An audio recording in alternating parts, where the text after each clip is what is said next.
তুরস্কের সাথে যুদ্ধবিরতির ঘোষণা করেছে বিদ্রোহী গোষ্ঠী কুর্দিস্তান ওয়ার্কার্স পার্টি পিকেকে। এর মাধ্যমে ৪০ বছরের সংঘাতের অবসানের লক্ষ্যে গুরুত্বপূর্ণ পদক্ষেপ নিল বিদ্রোহী গোষ্ঠীটি। স্থানীয় সময় শনিবার আনুষ্ঠানিকভাবে অস্ত্রবিরতিতে সম্মত হয়েছে সংগঠনটি। টানা ৪০ বছর যুদ্ধের পর শান্তির পথে হাঁটল তুরস্কের কুর্দি অধ্যুষিত অঞ্চলের বিদ্রোহী গোষ্ঠী Kurdistan workers party পিকেকে।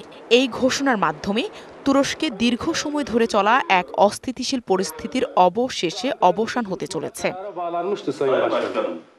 Colour expert, George sap এবং মাইল্ড অন হ্যান্ডস টেকনোলজি সমৃদ্ধ অরিক্স ক্রিস্টাল ওয়াশ আপনার পিকেকের কারাবন্দী নেতা আবদুল্লাহ ওজালান তার সংগঠনের সদস্যদের প্রতি অস্ত্র সমর্পণের আহ্বান জানান। পাশাপাশি সংগঠনটিকে বিলুপ্ত ঘোষণা এবং তুর্কি সরকারের সঙ্গে তাদের দীর্ঘদিনের সংঘাতের ইতি টানার কথাও জানান এই বিদ্রোহী নেতা।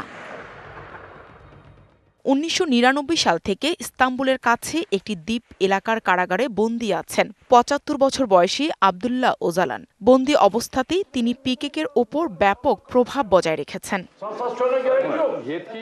৪ দশক ধরে চলা এই সংঘাত বন্ধে একাধিকবার উদ্যোগ নেওয়া হয়, তবে এখন পর্যন্ত কোনো পদক্ষেপই সফলতা পায়নি। প্রায় ৪০,০০০-এর বেশি মানুষের প্রাণহানি হয়েছে এই সংঘাতে।